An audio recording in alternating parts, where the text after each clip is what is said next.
Hopefully the audio's okay. And I'm just hanging out on Discord. See if there's anything going on.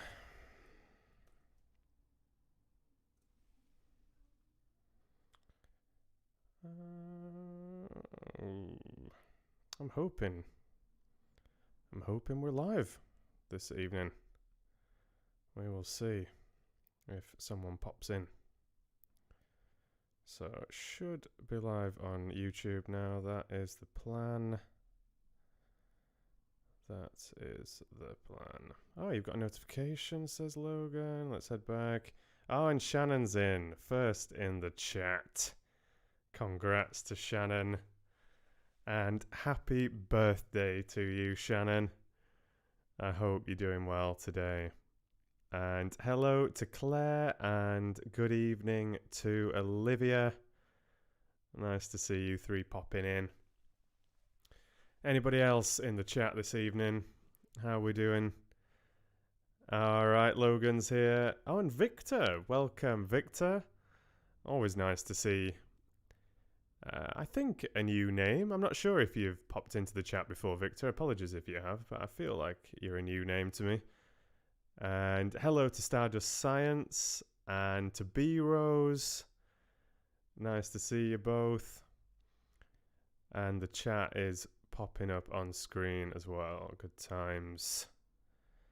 And hello to Aaron as well. Good stuff. Just checking back in on Discord again. All right. All seems fine and dandy today. No technical difficulties. Touch wood. Yes, you are new, Victor. I thought so. Nice to see you. Yeah, like I just briefly said on Discord as well, when I was announcing that I was going to be streaming today, I said I was going to start on YouTube, and the plan is to read chapter 2 of The Hobbit, and then I want to move over to Twitch and read chapter 1 of Phantom of the Opera. So Phantom of the Opera I have started once before. Many moons ago, I read the prologue or the foreword. I think it's called the prologue in this one. So I think that was back maybe September or October, something like that. But as it's Shannon's birthday, and Shannon has been a top fox on my Patreon for a very, very long time. One of my top supporters for a very, very long time. So as a little happy birthday and thank you for Shannon for all your support, you'd been asking, would it be okay if we could have some Phantom? And I mean, I should technically have been making some progress with that for a very long time. So I said, yes, of course we can have some Phantom of the Opera. So that's the plan. Who else has popped in? Samuel. OMG. Yeah, very nice to see you, Samuel. Good stuff. Welcome. And Tora Tigers popped in as well. You're not very late. Don't you worry about it. Yeah, don't worry. People always end up missing some. You can't be there every time, but very nice to see you. Probably not today, B-Rose, just asking about War of the Worlds. I really did enjoy that first chapter of War of the Worlds that we read on Twitch as part of my 10,000 subscriber test stream the day before I had the Hobbit and other reading over on Twitch. But yeah, I probably won't be continuing with War of the Worlds today. But it is something that I would definitely like to continue reading at some point. I thought it was really, really, really nice. And it's cool to hear that you enjoyed that. I haven't had an awful lot of feedback on that first chapter, so nice to hear that you'd like to hear some more. Oh, and welcome to Metal Farmer as well. Oh, yeah, my pleasure. I absolutely just loved narrating Animal Farm. I've got to say, it was just wonderful. I've only read the book once. Don't remember exactly how old I was, but mid-teens, and really enjoyed it then. I mean, you say enjoy. It's obviously a hard story, and I must admit, like particularly when editing, yeah, it got to me a little bit. You know, even though I knew the story, I literally just spent a week roughly narrating all the chapters back to back, sort of like Monday to Friday. And yeah, so even though I knew what to expect, because I did remember the book relatively well, and I'd been skimming through it. With it not being a long book, I'd read the first chapter a couple of times and practiced Old Major's speech a little bit a couple of times. And yeah, just refamiliarized myself with the general story. So I knew what was to come, but yeah, like I said, particularly when editing it, it really, really touched me. I thought it was just very, very powerful. So really enjoyed producing it, but yeah, it's a heavy story as well, of course, but it's so beautifully written by George Orwell. I think I appreciated the quality of the reading even more now than I did when I'd originally read it, say 15 years ago or so. But I did read an awful lot back then, so you know I did have a lot to compare it to even then. But now I don't know. Whenever I narrate something, it really brings out stronger feelings than when I just read it normally, you know.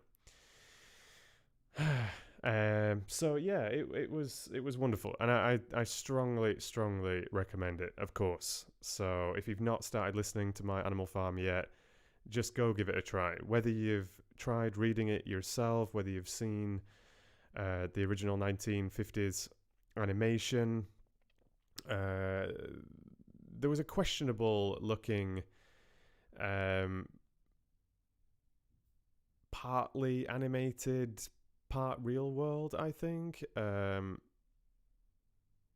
Remake. When did that come out? Was it late 90s or something? I really, really didn't like the look of that. But yeah, so basically, whether you've read it before, listened to it before, seen the movie, or you've not had any contact with it before, whether you've got a previous idea of what you think it will be like, just give it a go, really. Careful with the spoilers, but yeah, just give it a go. It's only 4 hours long, which audiobook wise is relatively short. And it's, yeah, like I said, it's just so nicely crafted, very, very intelligently written. And there are little bits of humor in there as well. There's definitely sort of like a little glint in the eye here and there from Orwell. Not just in the overriding themes of sort of like parody and critique, but yeah, specifically in little scenes as well. Like there's sort of like little funny moments and things. And it was very fun to voice the characters as well. So it'd be lovely to hear if you had any, you know, particular favorite moments or favorite voicing or anything like that. So yeah, Animal Farm, give it a go. I'm really, really proud of that one. And it was the first time, as I said in the video description and in that top comment that I pinned, it's the first time that I've ever had sort of a secret project for YouTube. So rather than producing a chapter at a time, or in the case of Narnia, as it happened, I started doing 3 chapters at a time. But yeah, rather than having this regular format where I'm just dropping in a chapter here and there, with it being a short book, I thought it was just the perfect opportunity to try and sneakily produce the entire book and then just drop it out on my channel and see what you think, and let you get stuck in for yourself, knowing that you've got the entire story there. So yeah, it was a lot of fun. It was a lot of fun, and I'm really, really, really pleased with how it's turned out. I think it's turned out maybe even better than I expected. So I felt confident with it. But yeah, I'm really pleased with it. I'm really pleased with it. And let's say hello to some other Fox fans popping in. I'll just wind back my chat.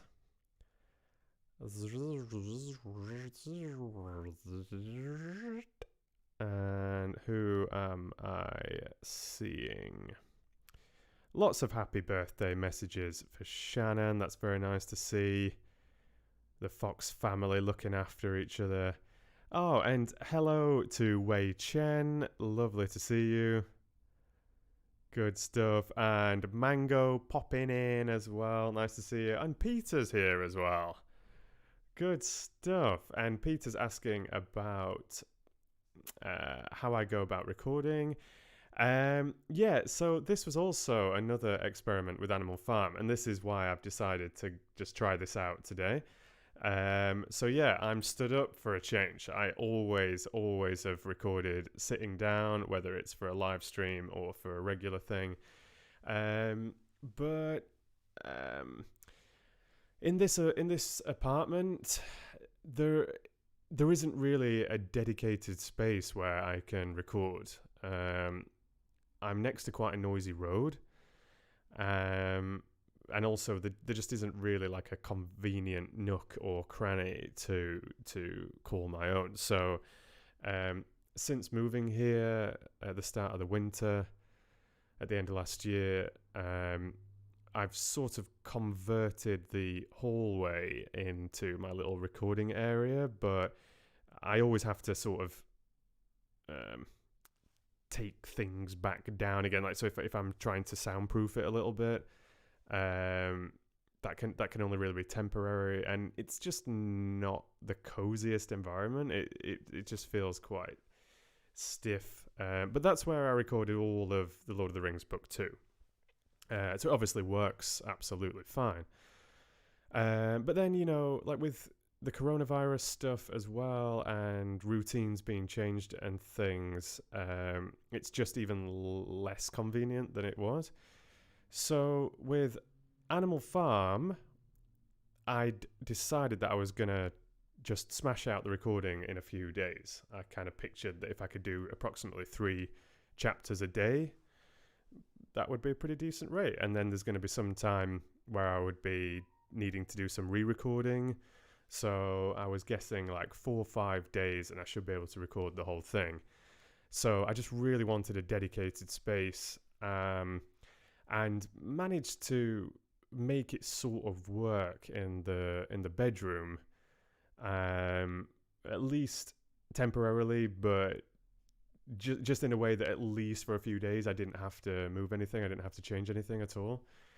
And I just thought, hey, like, it was particularly the old major speech that I mentioned this before in a live stream, that I felt like I just couldn't really picture sitting, even though he's sat on his little throne of, no, definitely not a throne, but like on his little plinth of straw, delivering that rousing speech to the animals. When I'd practiced it, I just couldn't picture sitting. I just couldn't feel like, for such a long monologue, the appropriate emotions. I could have made it work. I mean, I've done similar things for Lord of the Rings and other stuff, you know. But I just thought, okay, let's try standing. Never done that before. And at first I found myself really breathless. I think it does affect your technique a little bit. But it was like weirdly more comfortable than sitting. I think, you know, I wasn't aware of my back or bad posture or anything, or sort of getting a bit numb in the knees or the legs or whatever. So with standing, you know, it's ergonomic. It's like quite good for your body and everything. So yeah, it felt odd, I think, at first, and then I got more and more comfortable with it during those, what was it, like 6-7 hours of recording or so, maybe a little bit more. Yeah, maybe, yeah, can't remember how much it was. Maybe it could have been 7 or 8 overall recording altogether. But yeah, it just got more and more comfortable. So I just thought my mic was already set up like this, so I just thought, okay, let's see if I can make it work for a live stream. And I quite like it, actually. It's quite nice. It feels quite comfortable. Yeah, I it took a bit of a while to set this up because I've had to move things around. I don't have a good setup for streaming, like a permanent place for a camera and all these kind of things. So it was a bit of a pain in the A to set it up this evening. But in terms of the look of things and the feel of things, I think it's quite nice. So that's a little story there. And who else was popping in? Lightweaver is here. Very nice to see you. And Eileen, aka Miss Lena, is here. Good to see you as well. And thank you. You're saying that you've been really enjoying Animal Farm. I saw your comment earlier as well. Thanks very much. I've not really got back to many comments on Animal Farm yet, but I will. But nice to see you. And welcome to Cam as well. And Polly Psygeek. Oh, and thanks very much. Saying that you love my interpretation of the songs in Lotra. Thank you very much. Yeah, I really enjoyed those songs in the second book, particularly, actually. Did I say hello to Sherry? I'm not sure. If not, welcome to you, Sherry. And thank you for your lovely comments on Animal Farm as well. Much appreciate that.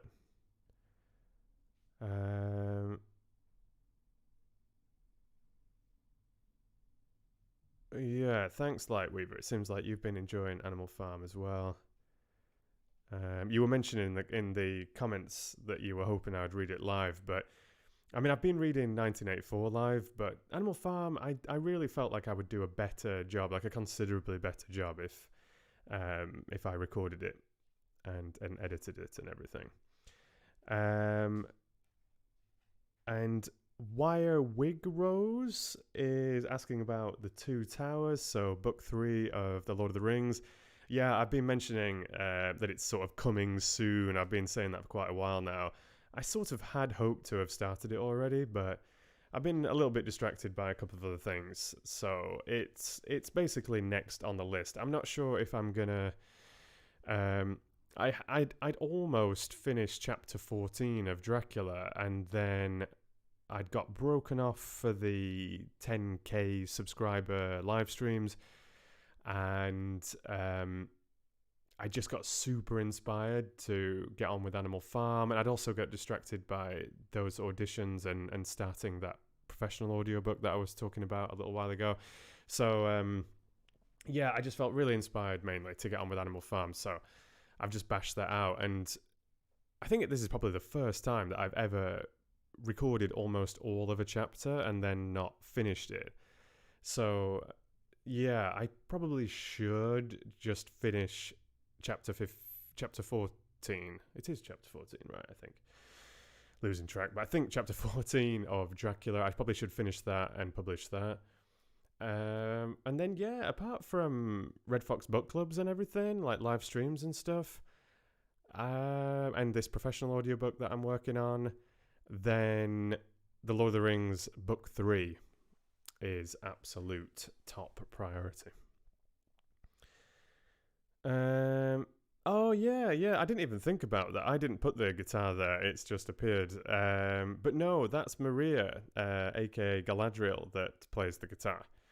So if you think she's a good singer from The Lord of the Rings, then, you know, imagine combining these things. And she dabbles in various other instruments as well. So yeah, it's not me. I used to play the violin as a kid and a couple of other things. But yeah, never took up the guitar, even though I have been tempted here and there. Oh, that's nice, Samuel. Always nice to have some mum time and especially some quality time cooking together. That's very nice. Chat.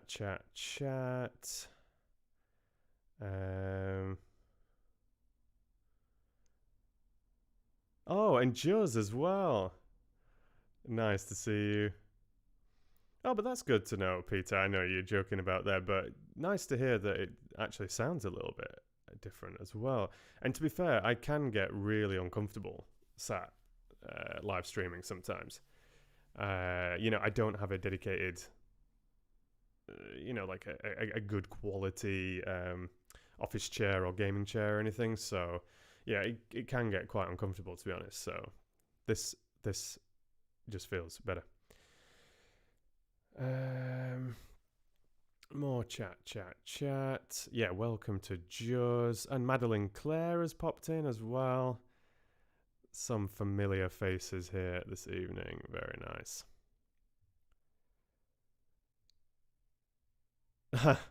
Thanks, Lightweaver. Yeah, glad you liked the music in Animal Farm as well. I spent a very long time hunting for the music that I wanted. But I think in the process of finding that and mixing that in, I think I have got the appropriate music for book 3 of The Lord of the Rings as well. And I think I might have a good piece for 1984. Like if I ever actually make a sort of proper version of 1984, I think I've got a nice piece that will be sort of in theme with the music that I used for Animal Farm. So keep sort of like a George Orwell theme to the music, but with just a slightly different style, but the same sort of theme. Yeah. So yeah. I really like that music that I used for Animal Farm. I mean, of course I do, or I wouldn't have used it, but I think it works really well. And Olivia's asking about the Pro audiobook. Yeah, I started recording it today. I've only been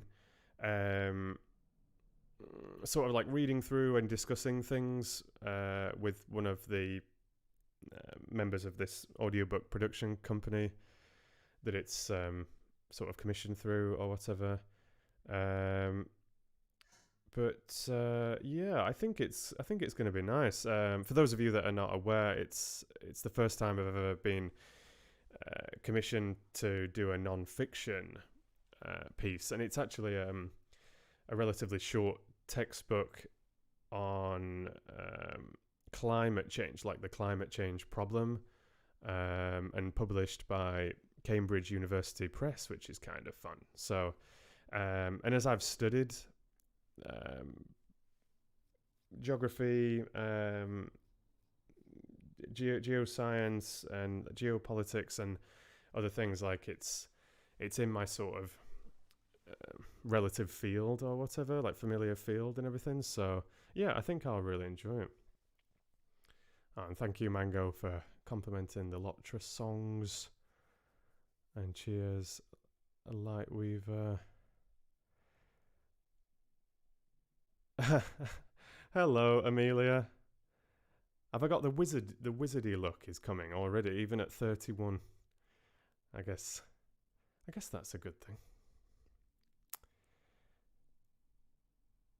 Oh, yeah, I bet it did, Madeline, yeah. You need to do a Lotra audiobook marathon if you've been watching the films together.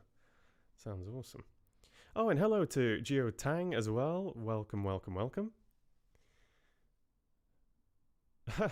Thanks, Peter. That's a very rare compliment, actually, but thanks. Oh, and hello to Jennifer. Welcome. Good stuff. All right, I'm caught up, and I've had a nice little chat. So, so I'm gonna jump into some reading because that's what I'm here for. I know a lot of you do just like to mingle and enjoy my babbling. But let's get on with some reading. And like I said in the beginning, I would like to read the second chapter of J.R.R. Tolkien's The Hobbit. So I really hope you've enjoyed my live reading of chapter 1 that we had for my 10k subscriber special. And you saw probably that I edited it into a separate video as well. So I really hope you've enjoyed that little revisit to basically my original audiobook that I'd shared on my original YouTube channel those few years ago. So yeah, I personally really enjoyed it. And this second chapter is not so long either. But I'm not planning on like an absolutely epic stream like I did last time. But the plan is going to have this relatively short chapter of The Hobbit, and then I would like to go over to Twitch. And thank you to all of you that have been joining me over on Twitch those last couple of streams. And we will have The Phantom of the Opera chapter 1. Basically as commissioned by Shannon, and it is Shannon's birthday today, so congratulations.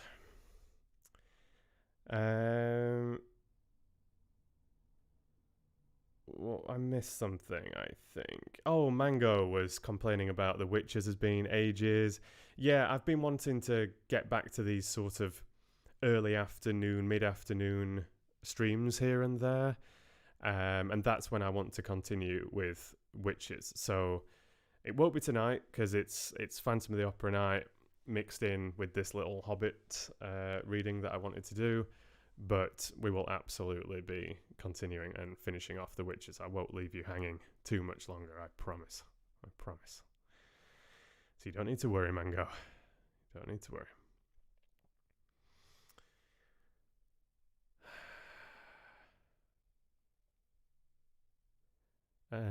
And welcome to Mighty Microbe as well. Very nice to see you. And hello to Danielle as well.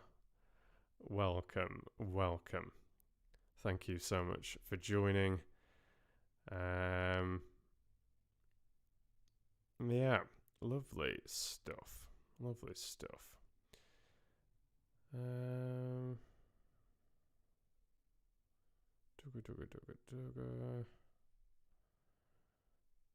All right.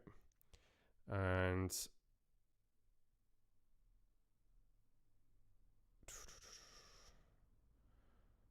all right. Yeah, I was just checking things were set up how I wanted them. All right. Like I said, I'm right next to a busy road here, so it does upset me a little bit that I can hear cars going past, and especially when it's motorbikes and things like that. So sorry if there's any rumbles of engines and things like that that break into the beautiful atmosphere crafted by Tolkien, but there's nothing I can do about it.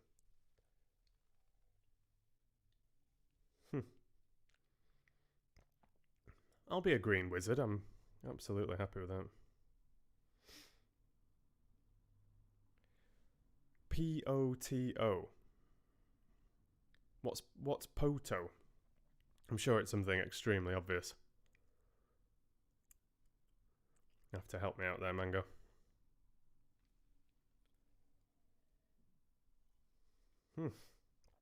They complained about The Hobbit.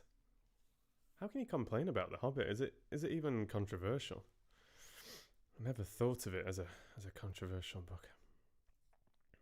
Amazing. Yeah, we never read The Hobbit in school, but I just read it of my own accord when I was about 10 or something like that. Oh, Poto is Phantom of the Opera. Of course. I'm not familiar with the lingo. Logan. You can bring your own motorbike sounds if you want, Logan. You can go rev your engine. Alright, but let's get started.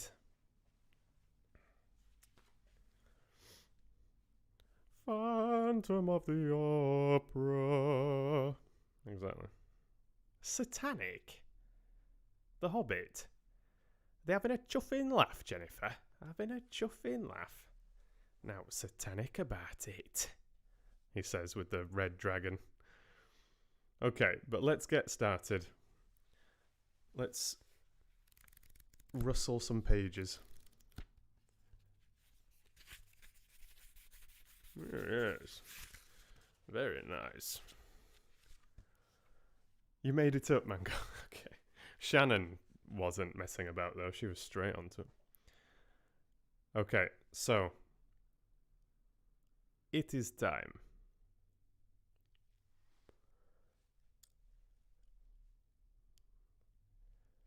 Buckle up. So, this is The Hobbit by J.R.R. Tolkien. Chapter 2. Roast Mutton.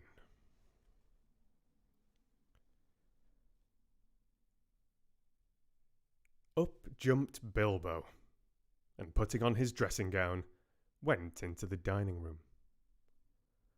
There he saw nobody, but all the signs of a large and hurried breakfast. There was a fearful mess in the room, and piles of unwashed crocks in the kitchen. Nearly every pot and pan he possessed seemed to have been used.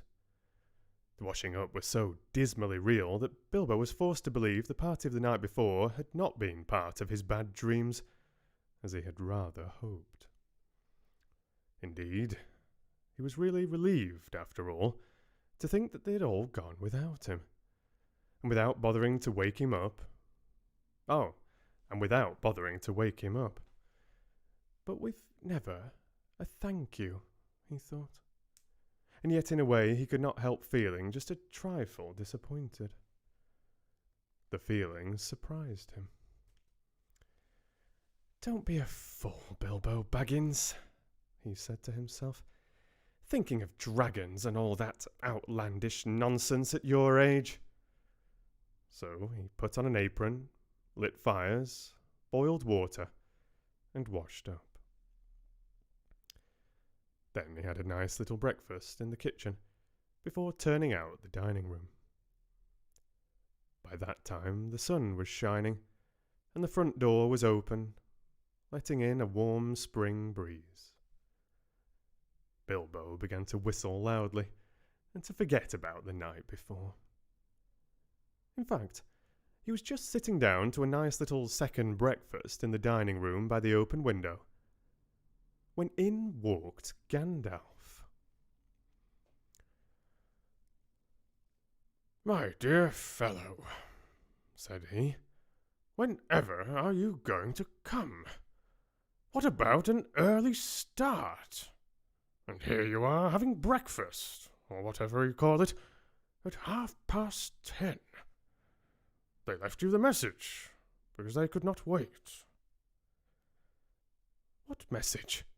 said poor Mr. Baggins, all in a fluster. "Great elephants," said Gandalf.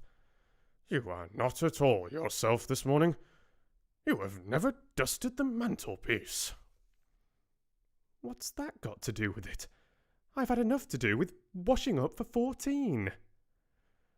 "If you had dusted the mantelpiece, you would have found this just under the clock," said Gandalf, handing Bilbo a note, written, of course, on his own notepaper. This is what he read.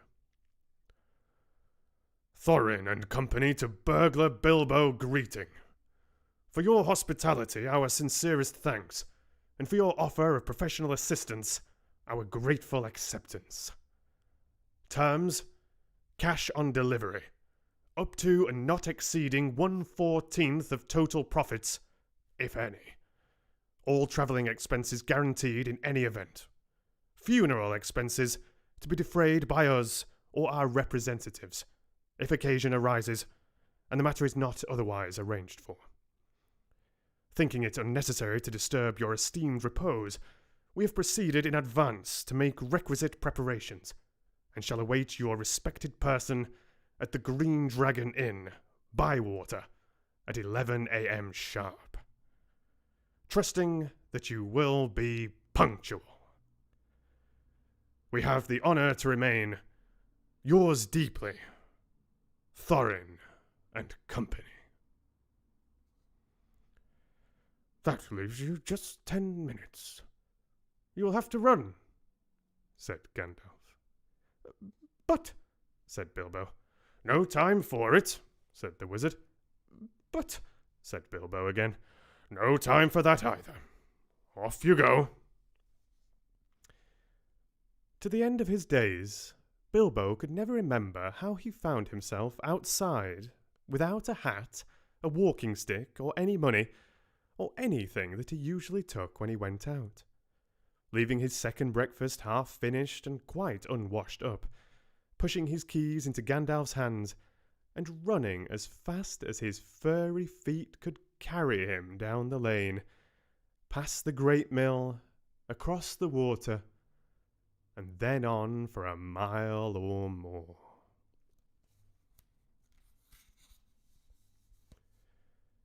Very puffed he was when he got to Bywater just on the stroke of 11, and found he had come without a pocket handkerchief. "Bravo!" said Balin, who was standing at the inn door looking out for him. Just then all the others came round the corner of the road from the village. They were on ponies, and each pony was slung about with all kinds of baggages, packages, parcels, and paraphernalia. There was a very small pony, apparently for Bilbo. "Up you two get, and off we go," said Thorin. "I'm awfully sorry," said Bilbo, "but I've come without my hat, and I've left my pocket handkerchief behind, and I haven't got any money. I didn't get your note until after 10:45, to be precise." "Don't be precise," said Dwalin, "and don't worry. You'll have to manage without pocket handkerchiefs, and a good many other things, before you get to the journey's end. As for a hat, I've got a spare hood and cloak in my luggage." That's how they all came to start, jogging off from the inn one fine morning just before May, on laden ponies. And Bilbo was wearing a dark green hood, a little weather-stained, and a dark green cloak borrowed from Dwalin. They were too large for him, and he looked rather comic. What his father Bungo would have thought of him, I daren't think. His only comfort was eating Bilbo's pipe and tobacco. So after that the party went along very merrily, and they told stories or sang songs as they rode forward all day, except, of course, when they stopped for meals. These didn't come quite as often as Bilbo would have liked them, but still he began to feel that adventures were not so bad after all. At first they had passed through Hobbit lands, a wide, respectable country inhabited by decent folk with good roads, an inn or two, and now and then a dwarf or a farmer ambling by on business. Then they came to lands where people spoke strangely, and sang songs Bilbo had never heard before. Now they had gone on far into the lone lands, where there were no people left, no inns, and the roads grew steadily worse. Not far ahead were dreary hills, rising higher and higher, dark with trees, and on some of them were old castles with an evil look, as if they had been built by wicked people. Everything seemed gloomy, for the weather that day had taken a nasty turn. Mostly it had been as good as May can be, even in merry tales, but now it was cold and wet. In the lone lands they'd been obliged to camp when they could, but at least it had been dry. "To think it will soon be June," grumbled Bilbo, as he splashed along behind the others in a very muddy trek. It was after tea time. It was pouring with rain, and had been all day. His hood was dripping into his eyes. His cloak was full of water. The pony was tired and stumbled on stones. The others were too grumpy to talk. "And I'm sure the rain has got into the dry clothes and into the food bags," thought Bilbo. "Bother burgling and everything to do with it. I wish I was at home in my nice hole by the fire, with the kettle just beginning to sing." It was not the last time that he wished that. Still the dwarves jogged on, never turning round or taking any notice of the Hobbit. Somewhere behind the grey clouds the sun must have gone down, for it began to get dark as they went down into a deep valley with a river at the bottom. Wind got up, and willows along its banks bent and sighed. Fortunately, the road went over an ancient stone bridge, for the river, swollen with the rains, came rushing down from the hills and mountains in the north. It was nearly night when they had crossed over. The wind broke up the grey clouds, and a wandering moon appeared above the hills between the flying rags. Then they stopped, and Thorin muttered something about supper. "And where shall we get a dry patch to sleep on?"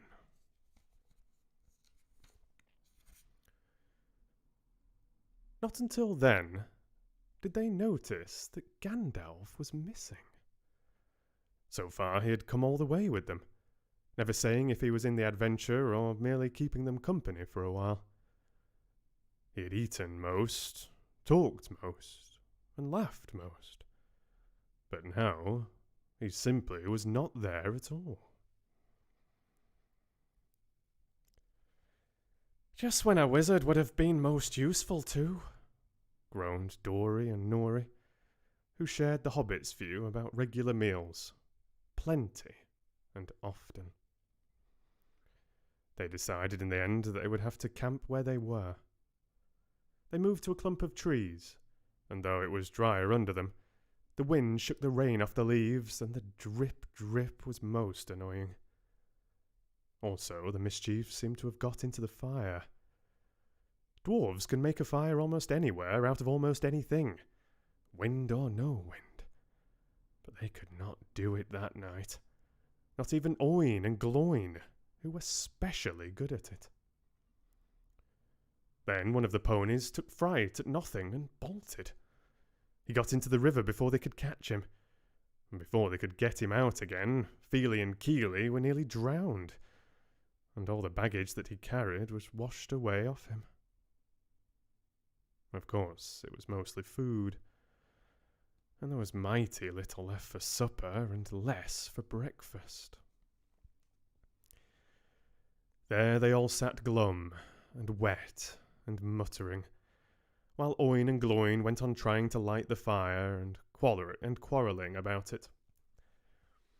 Bilbo was sadly reflecting that adventures are not all pony rides in May sunshine, when Balin, who was always their lookout man, said, "There's a light over there."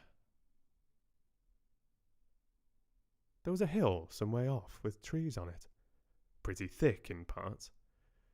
Out of the dark mass of the trees they could now see a light shining, a reddish, comfortable-looking light, as it might be a fire or torches twinkling. When they had looked at it for some while, they fell to arguing. Some said no, and some said yes. Some said they could but go and see, and anything was better than little supper, less breakfast, and wet clothes all the night. Others said, "These parts are none too well known, and are too near the mountains. Travellers seldom come this way now. The old maps are no use. Things have changed for the worse, and the road is unguarded.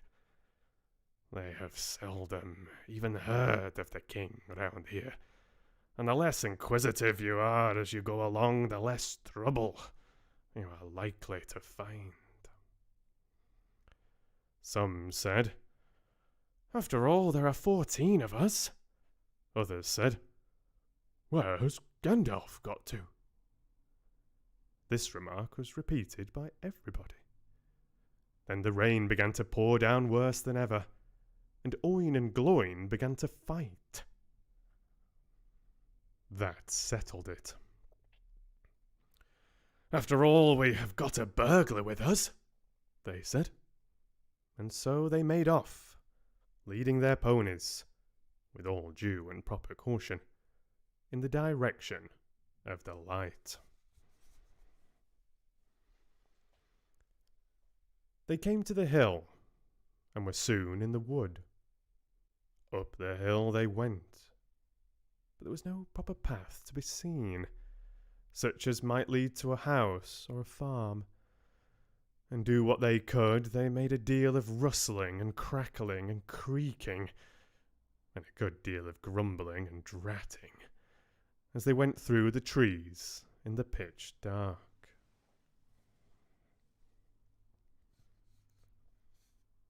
Suddenly, the red light shone out very bright through the tree trunks not far ahead. "Now it is the burglar's turn," they said, meaning Bilbo.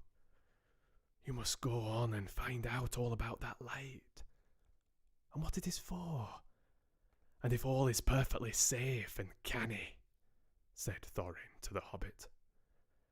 "Now scuttle off and come back quick if all is well. If not, come back if you can. If you can't, hoot twice like a barn owl and once like a screech owl, when we will do what we can." Off Bilbo had to go, before he could explain that he could not hoot even once like any kind of owl any more than fly like a bat. But at any rate, hobbits can move quietly in woods. Absolutely quietly. They take a pride in it, and Bilbo had sniffed more than once at what he called all this dwarvish racket as they went along, though I don't suppose you or I would have noticed anything at all on a windy night, not if the whole cavalcade had passed 2 feet off.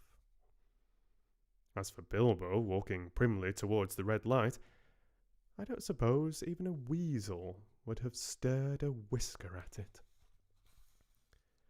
So naturally, he got right up to the fire. For fire it was, without disturbing anyone. And this is what he saw. 3 very large persons sitting round a very large fire of beech logs. They were toasting mutton on long spits of wood, and licking the gravy off their fingers. There was a fine, toothsome smell. Also, there was a barrel of good drink at hand, and they were drinking out of jugs. But they were trolls. Obviously trolls. Even Bilbo, in spite of his sheltered life, could see that. From the great heavy faces of them, and their size, and the shape of their legs, not to mention their language, which was not drawing-room fashion at all. At all.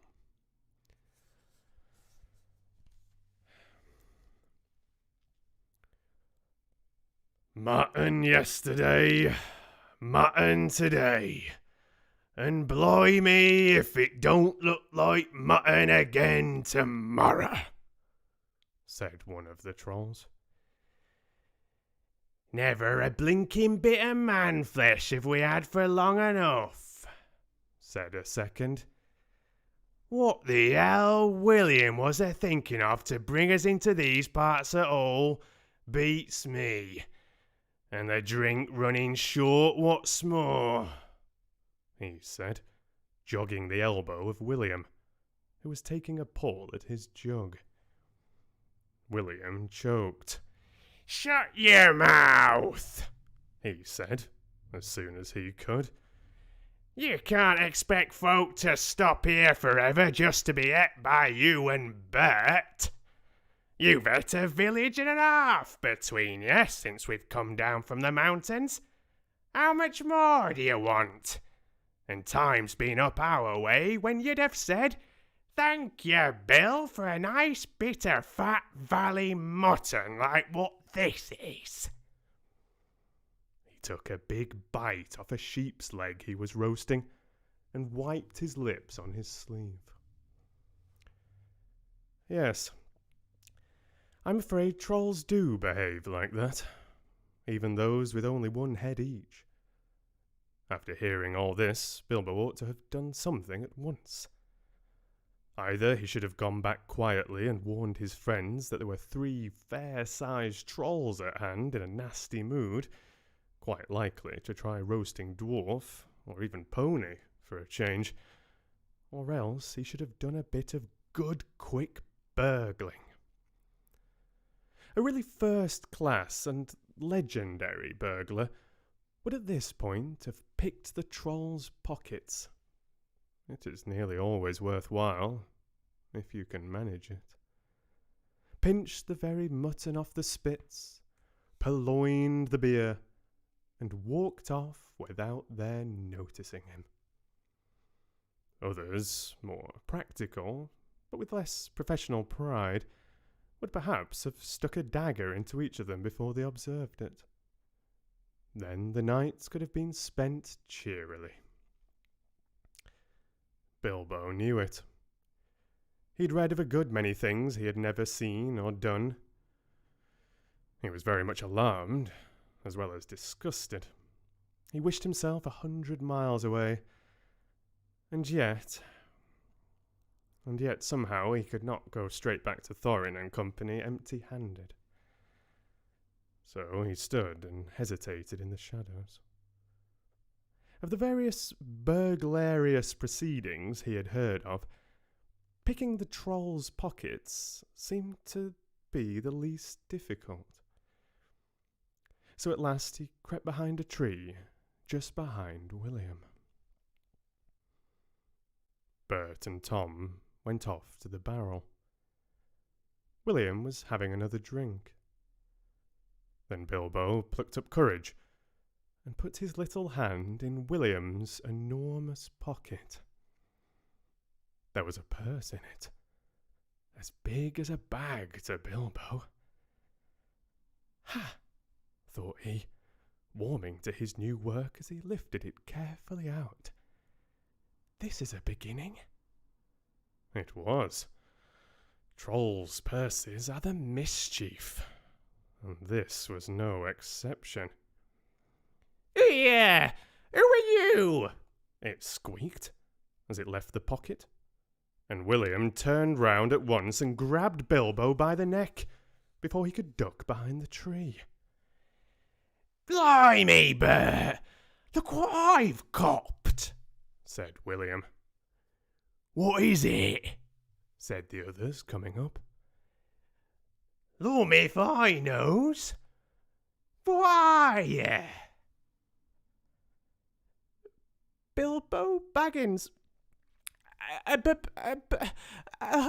hobbit," said poor Bilbo, shaking all over, and wondering how to make owl noises before they throttled him. "A burra hobbit?" said they, a bit startled. Trolls are slow in the uptake, and mighty suspicious about anything new to them. "What's a burra hobbit got to do with my pocket anyways?"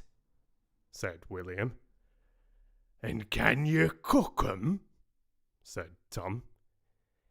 "You can try," said Bert, picking up a skewer.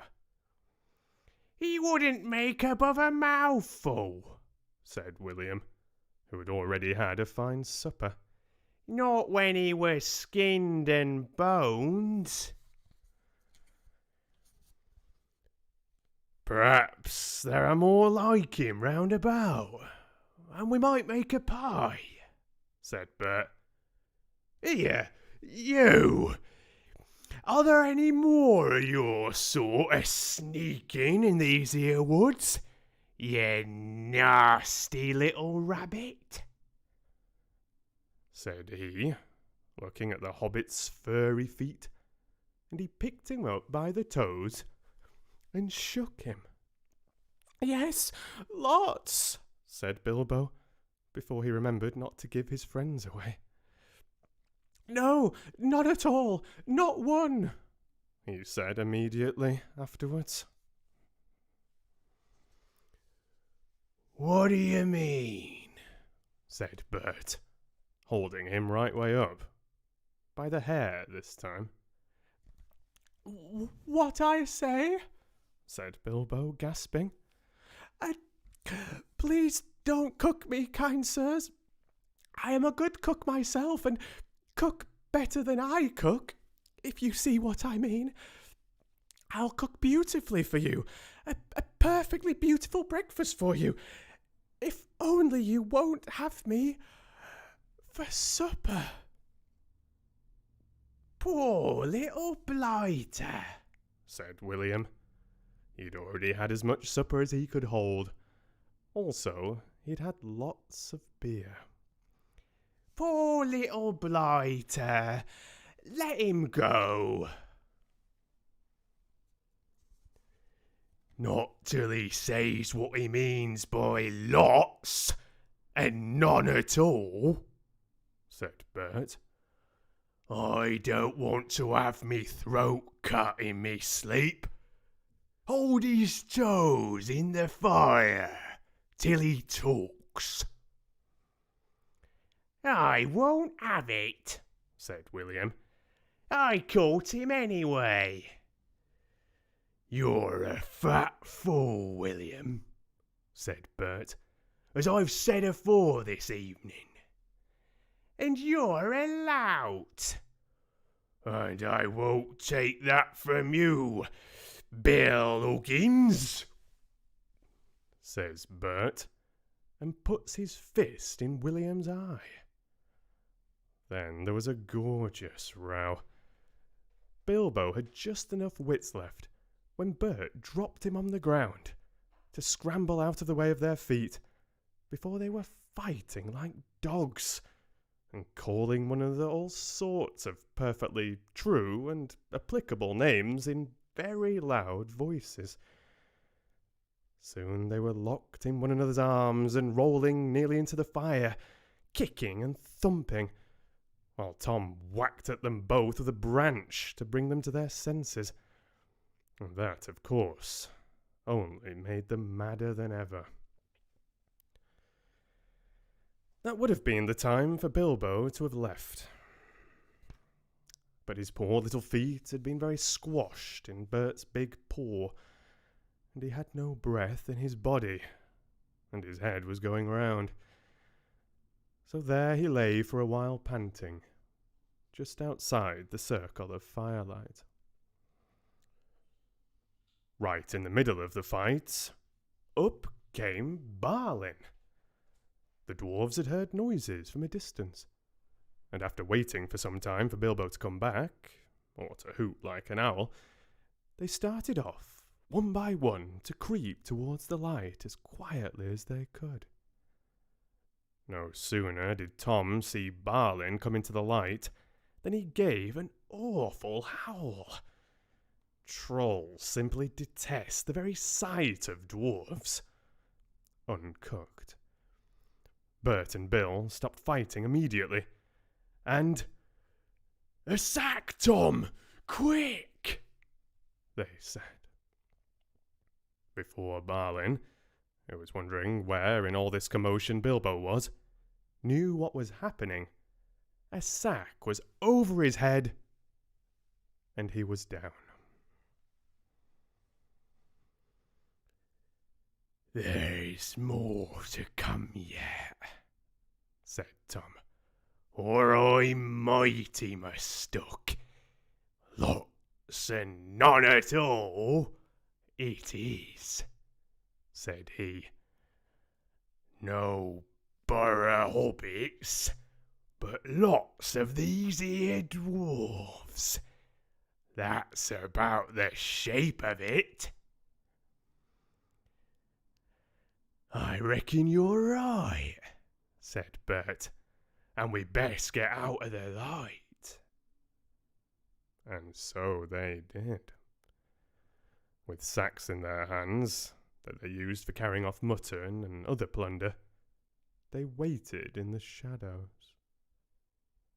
As each dwarf came up and looked at the fire and the spilled jugs and the gnawed mutton, in surprise, pop went a nasty, smelly sack over his head, and he was down.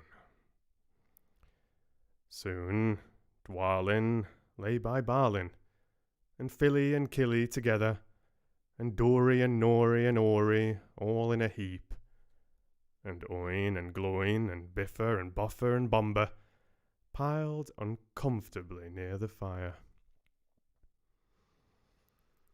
"That'll teach 'em," said Tom, for Biffer and Bomber had given a lot of trouble and fought like mad, as dwarves will when cornered.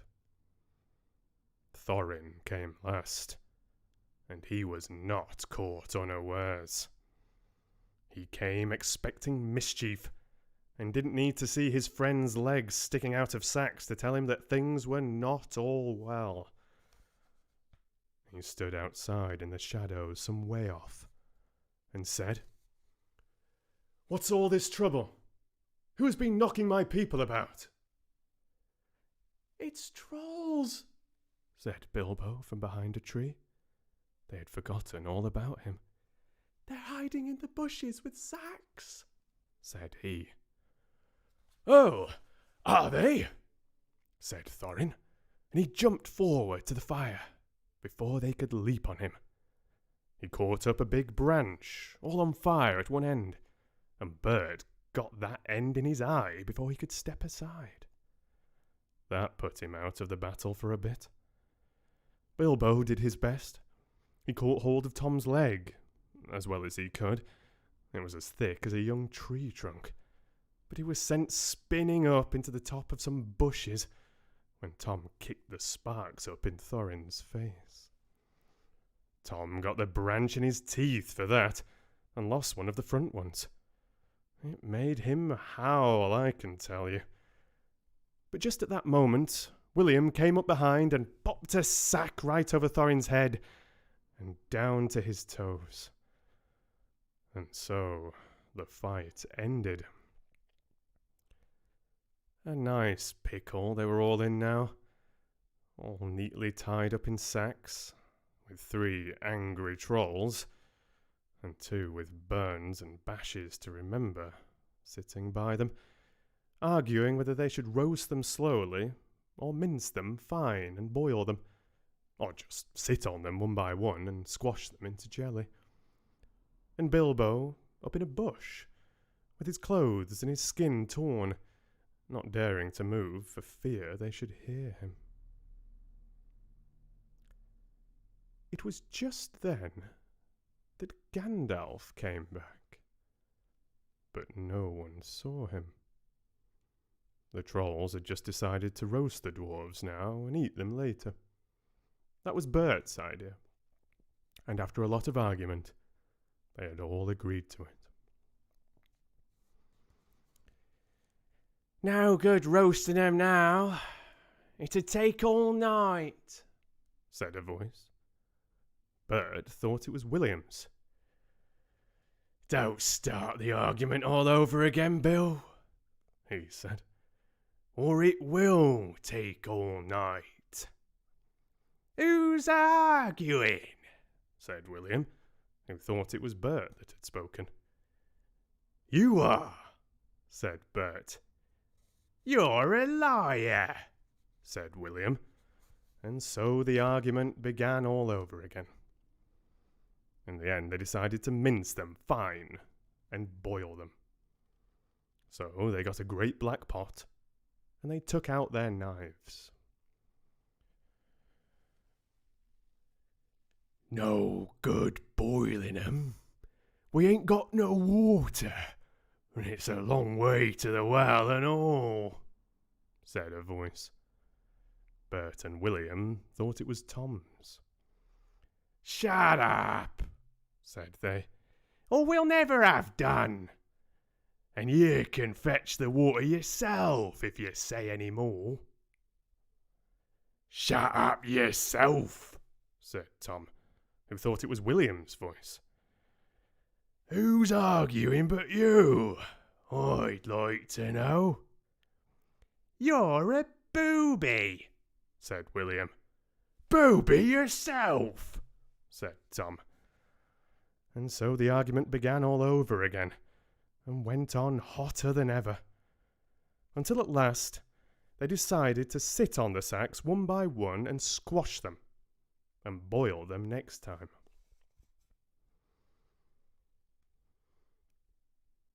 "Who shall we sit on first?" said the voice. "Better sit on the last fellow first," said Bert, whose eye had been damaged by Thorin. He thought Tom was talking. "Don't talk to yourself," said Tom. "But if you wants to sit on the last one, sit on him. Which is he?" "The one with the yellow stockings," said Bert. "Nonsense! The one with the grey stockings," said a voice like William's. "I made sure it was yellow," said Bert. "Yellow it was," said William. "Then what do you say it was grey for?" said Bert. "I never did. Tom said it." "That I never did," said Tom. "It was you." "2 to 1, so shut your mouth," said Bert. "Who are you talking to?" said William. "Now stop it," said Tom and Bert together. "The night's getting on and dawn comes early. Let's get on with it." "Dawn take you all and be stoned to you," said a voice that sounded like William's. But it wasn't. For just at that moment, the light came over the hill, and there was a mighty twitter in the branches. William never spoke, for as he stood, turned to stone as he stooped. And Bert and Tom were stuck like rocks as they looked at him. And there they stand to this day, all alone, unless the birds perch on them. For trolls, as you probably know, must be underground before dawn, or they go back to the stuff of the mountains they are made of, and never move again. That is what had happened to Bert and Tom and William. "Excellent," said Gandalf, as he stepped from behind a tree and helped Bilbo to climb down out of a thorn bush. Then Bilbo understood. It was the wizard's voice that had kept the trolls bickering and quarrelling until the light came and made an end of them. The next thing was to untie the sacks and let out the dwarves. They were nearly suffocated and very annoyed. They had not at all enjoyed lying there listening to the trolls making plans for roasting them and squashing them and mincing them. They had to hear Bilbo's account of what had happened to him twice over before they were satisfied. "Silly time to go practicing pinching and pocket picking," said Bomber, "when what we wanted was fire and food." "And that's just what you wouldn't have got of those fellows, without a struggle, in any case," said Gandalf. "Anyhow, you are wasting time now. Don't you realize that the trolls must have a cave or a hole dug somewhere near to hide from the sun in? We must look into it." They searched about, and soon found the marks of trolls' stony boots going away through the trees. They followed the tracks up the hill, until hidden by bushes, they came on a big door of stone leading to a cave. But they could not open it, not though they all pushed, while Gandalf tried various incantations. "Would this be any good?" asked Bilbo, when they were getting tired and angry. I found it on the ground where the trolls had their fight. He held out a largish key, though no doubt William had thought it very small and secret. It must have fallen out of his pocket, very luckily, before he was turned to stone. "So why on earth didn't you mention it before?" they cried. Gandalf grabbed it and fitted it into the keyhole. Then the stone door swung back with one big push, and they all went inside. There were bones on the floor, and a nasty smell was in the air, but there was a good deal of food jumbled carelessly on shelves and on the ground, among an untidy litter of plunder, of all sorts, from brass buttons to pots full of gold coins standing in a corner. There were lots of clothes, too, hanging on the walls, too small for trolls. I'm afraid they belonged to victims.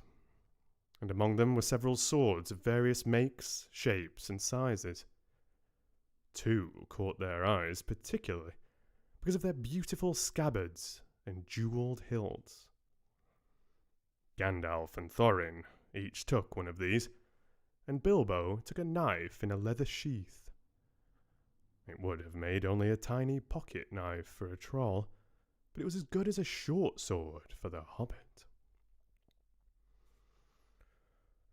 "These look like good blades," said the wizard, half drawing them and looking at them curiously.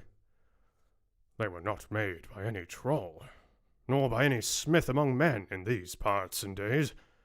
But when we can read the runes on them, we shall know more about them." "Let's get out of this horrible smell," said Philly. So they carried out the pots of coins, and such food as was untouched and looked fit to eat, also one barrel of ale, which was still full. By that time they felt like breakfast, and being very hungry, they did not turn their noses up at what they had got from the troll's larder. Their own provisions were very scanty.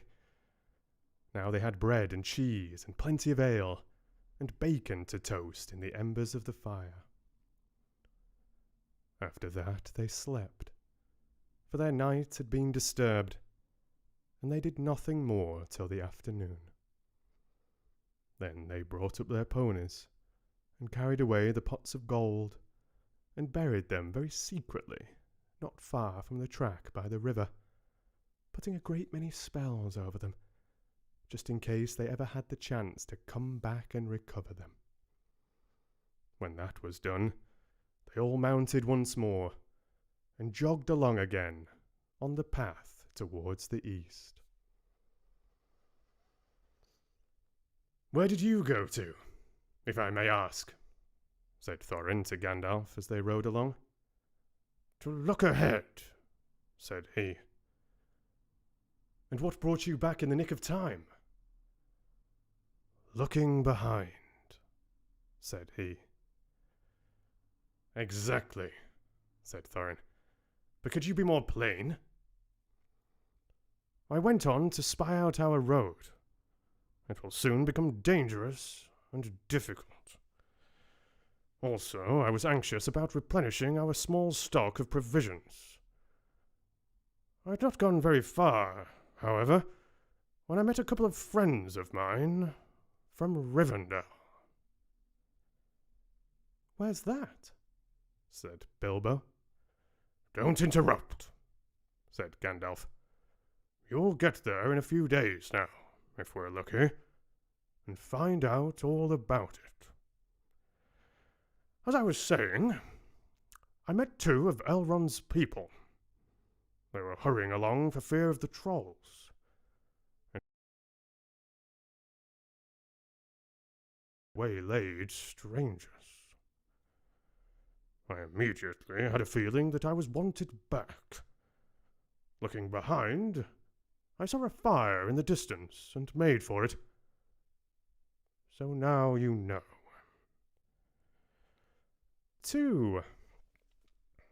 I really hope you enjoyed it, everybody. Lovely to see a very active chat this evening. I was curious how a bit of a later stream would go.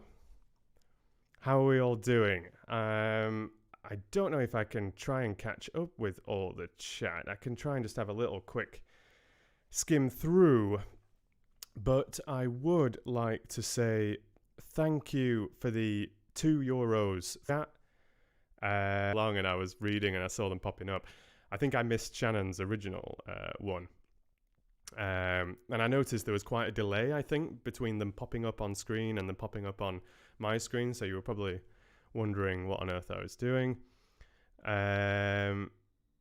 But thank you also to Danielle for an donation through Super Chat. That's a hair guy again, flying through the air with his little sweatband on. Thank you very much, Mark. That's extremely kind of you. And thank you also again to Danielle for another $2 in the Super Chat. Thank you. Thank you for the $2 from Mango also. That's really kind of you. I'm enjoying these like little foxy catty characters as well. Very cute. And thank you to Peter as well for a £10 donation. That's really, really nice. You were just saying from PC mic to remastering to now reading live super clear. Yeah, things have improved. You know, I've always really enjoyed this whole process, even when I was just recording on my mobile phone or on my old inbuilt microphone on my old laptop. But yeah, things have improved a little, even though I've still not sorted out that ring light, Peter. So my apologies there. But I must. Things are weird at the moment, though. Oh, and thank you, there we are, for Shannon's $2 donation for singing, you said. I guess it was that little random Phantom of the Opera thing I did before I started.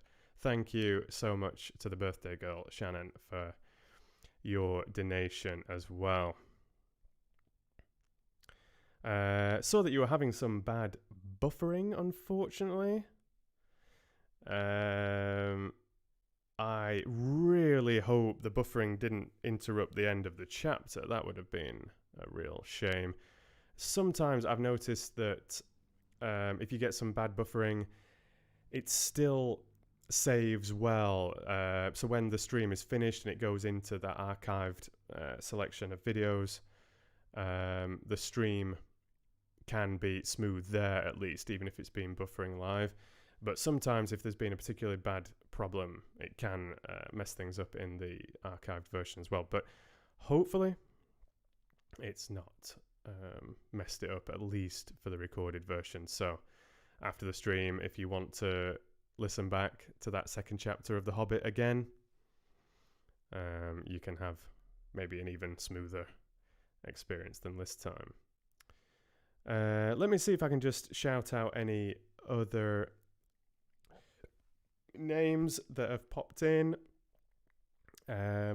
Niam, welcome to you, and thank you for your thanks. It seems like a couple of you have definitely been enjoying the trolls. That's one of my favorite scenes in the book. I think it's a lot of fun. And I was just trying to, I didn't want to do vastly different voices for the three trolls. Like, the idea was basically the deepest and the slowest was Tom, and then Bert was meant to be sort of in the middle, still on the deeper side, but sort of in the middle, but a little bit quicker. And then William was supposed to be probably like a similar pace, but a bit more whiny and a bit higher pitched. So that was the idea of that. But it seems like you had a lot of fun with the trolls. What are you doing? Yeah, I think that's a lot of fun. Oh, but Olivia says the buffering only started just after the chapter. That's good timing, isn't it? Very good timing. Yeah, I know what you mean, Samuel. Very, very much a dark fairy tale sort of vibe there. Oh, and hello to Free Week. That's what I mean about the noisy engines. I don't know if you could hear that. But yeah, welcome to Freewheeling Skeptic. Nice to see you in the chat today. And Rachel. Yeah, I've not watched that yet, actually. I saw that Andy Serkis was doing The Hobbit, but I didn't want to get influenced by how he was doing things. So I'll probably watch bits of that when I've finished The Hobbit or something. I don't know. Maybe I'll dip in somewhere. But I'm a big fan of Andy Serkis in general, like not just for his Gollum, Smeagol voices, but his voice acting and acting in general is really high quality. And I think he writes quite a bit as well. So, but I'm sure he's doing an absolutely beautiful job of reading The Hobbit live. Especially chapter 5, I'm sure. The Riddles in the Dark chapter with Gollum. There's a lot more dialogue in the book, as I remember, than the film, actually, for that. Have I missed anybody else? Mark was here, obviously, and donating. And Francis had popped in as well. Recognizing my voice from Dracula. Yeah, it's the same voice. Seward? How would you pronounce Seward? I even checked Dr. Seward before I started, and I was really sure it was Seward. So how else could it be? Seward? But yeah, Dr. Seward. Dr. Seward's Diary. Yeah, I thought that was the correct pronunciation, but if it's not, my apologies. Nobody else has mentioned it. So, anybody else that I missed? I'm not sure.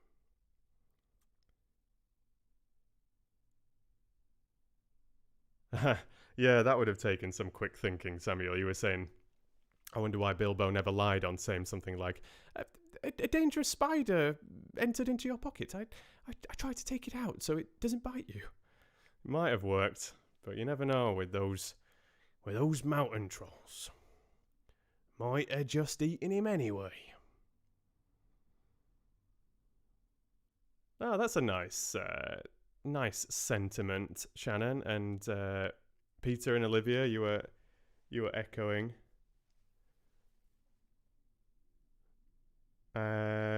Saying that you think my acting is better when standing.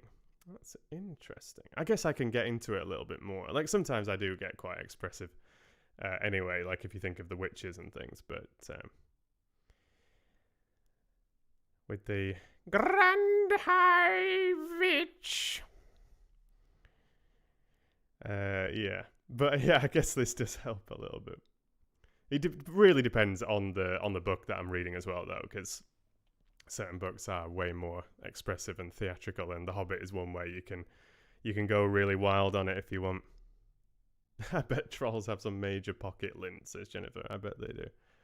I bet they absolutely stink. Yeah, so that was when Mark was popping in. Oh, you were on about ASMR. Yeah, I've talked about that before, that I was quite into ASMR before I even started this, years back. It did cross my mind, and I talked about how I was influenced with my original recording of The Hobbit, sort of trying to find a middle ground between ASMR and a sort of more professional reading. Oh, and Sicilian cannoli and espresso. And an espresso popped in as well.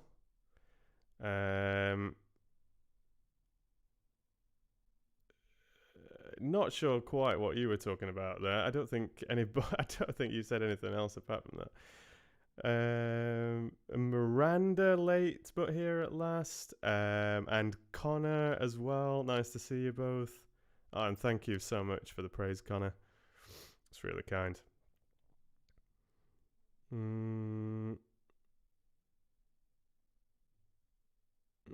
Anything else? And Drakir has popped in as well. Nice to see you, Drakir.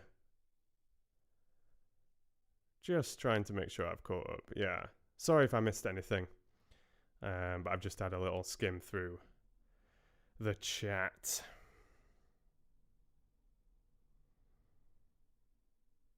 Oh gosh, yeah, I didn't even realize that's the thing. Like, I get really on autopilot when I see names. I just, unless it's something I instantly recognize, I just immediately try and pronounce it phonetically. And yeah, I'm even familiar with Neve, the Irish name. You know, it's like Siobhan, another one of these, like, not pronounced. Saya Bahan. Yeah, my apologies, Neve. Yeah. It's tricky, like when there's so many random names that people use on YouTube, and then it can be names from all over the world as well. I just didn't even think about Neve. To be fair, I've never known someone called Neve. I've only heard of its existence. And I'm probably going to pronounce this wrong as well now. I feel like I should know that name. I don't know. Halcyon? Halcyon Ravenclaw. You're very welcome. Do let me know if you've had any particular favourites. You've said that you've been loving my readings. Thank you. Yeah, I think it's live. If you're talking about Andy Serkis's... and just saying that he wasn't a big fan. Oh, well. I mean, I think he's a great voice actor. But it is different narrating an entire book versus voice acting specific lines of dialogue. You know, it is very different. So,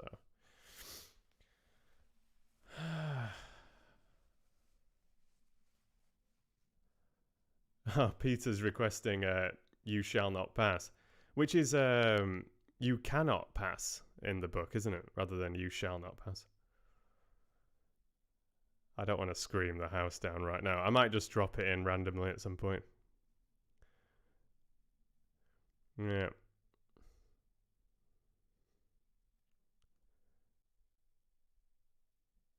All right. Oh, I actually got it right. Halcyon. Good times. Like 1 in a million that I get the name right. All right, Fox fans. Thank you so much for being here this evening. It is getting frighteningly late. I'm like just realizing what time it is because I've been on for an hour and a half. I didn't think I'd be on YouTube this long.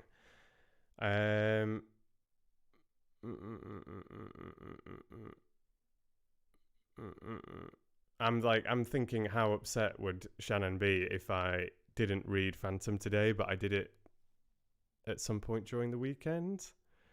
I'm just putting it out there. I've already pre-read most of the chapter and most of the second chapter as well. And I actually really, really like the feel of it. Like, I'm not going to lie. All the French names do stress me out a little bit, but you know, I did French at school. I've got to be able to at least just do enough. Just do enough to get by. And the story, I've never read the book. I just roughly know bits and bobs about Phantom of the Opera. It's so famous, of course. But yeah, I've got to say, first impressions of the story, really, really good. Like, very, very engaging first chapter. So I am genuinely looking forward to narrating it. It was mainly just all the French names so early on. Nice one, Peter. But is Shannon still around, or have you headed off? You must still be hanging out, Shannon. You cannot have gone to bed. I don't believe it.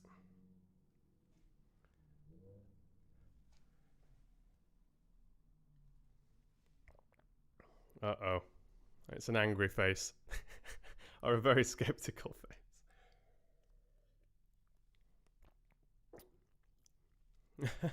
Okay. Uh-oh. Okay. I don't want to get into trouble. But yeah, I mean, that was the plan. But let me switch over to Twitch, and let's have let's have chapter 1 of Phantom of the Opera. It's not a huge chapter either. I'm just getting it up on screen now, actually. And like I said, first impressions for me as somebody that hasn't read it are really, really positive. Really, really positive.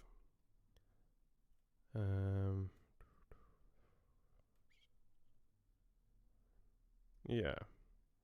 But I'll keep the stream over on Twitch short and sweet. So I'll swap over to Twitch now. So yeah, you know what I'm like, but I'm not gonna sort of like take a break really. So just give me 5 or 10 minutes. I've got to switch my streaming software up and just change the stream title and things like that over on Twitch and just make sure things seem to be working okay. But so yeah, just give me probably like 10 minutes or something like that. And then as soon as hopefully a little bunch of you join me over on Twitch, I'll get straight into chapter 1 of Phantom of the Opera. And then when I've finished the chapter, I'll just wrap things up for tonight. So I was only ever planning on having 2 readings, and we had quite a bit of chat before the Hobbit, so we'll just keep it reading specific over on Twitch. So do come and join me. I hope I don't need to plug Twitch again. I really hope you're familiar with Twitch by now. It's the same idea as YouTube. Free to set up and have a profile and all those things. Super simple. My name is redfoxvoice over there. There's a link in the video description, as always, in all my videos. And it's just a live streaming focused platform that's extremely popular worldwide for streamers and things. So just add it on here. I don't know what you mean, Peter. I don't know what you mean. But that's the plan. Heading over to Twitch. I really hope you will... sorry, Samuel. Yeah, but it's going to be archived. This will be saved on my channel. So if you've missed my hopefully pretty entertaining reading of The Hobbit Chapter 2, don't worry, just watch the replay later. It will be saved. Oh, and hello to All Dogs Go to Heaven, another new name I don't recognize. Welcome to the stream. But yeah, even though you've missed the live reading of The Hobbit, it's saved. And I'm going to have one more reading tonight over on Twitch. So Shannon, who has been following me almost from the beginning and has been a top patron of mine over on Patreon for a couple of years now. It's her birthday today, and we're going to have chapter 1 of Phantom of the Opera. So please do come and join me over on Twitch for that live reading of obviously a much loved book, story, musical. And share it together, because like I said, I've never read it before, so it's a totally fresh experience for me. All right. So I will see you in about 10 minutes, and I will really, really try and stick to that. I don't have much to set up, so. All right. See you soon, Fox fans. Come and join me over on Twitch. Even if you don't have a profile there, you can just watch the stream. If you don't have a profile, you just won't be able to chat. Oh, thank you, Shannon.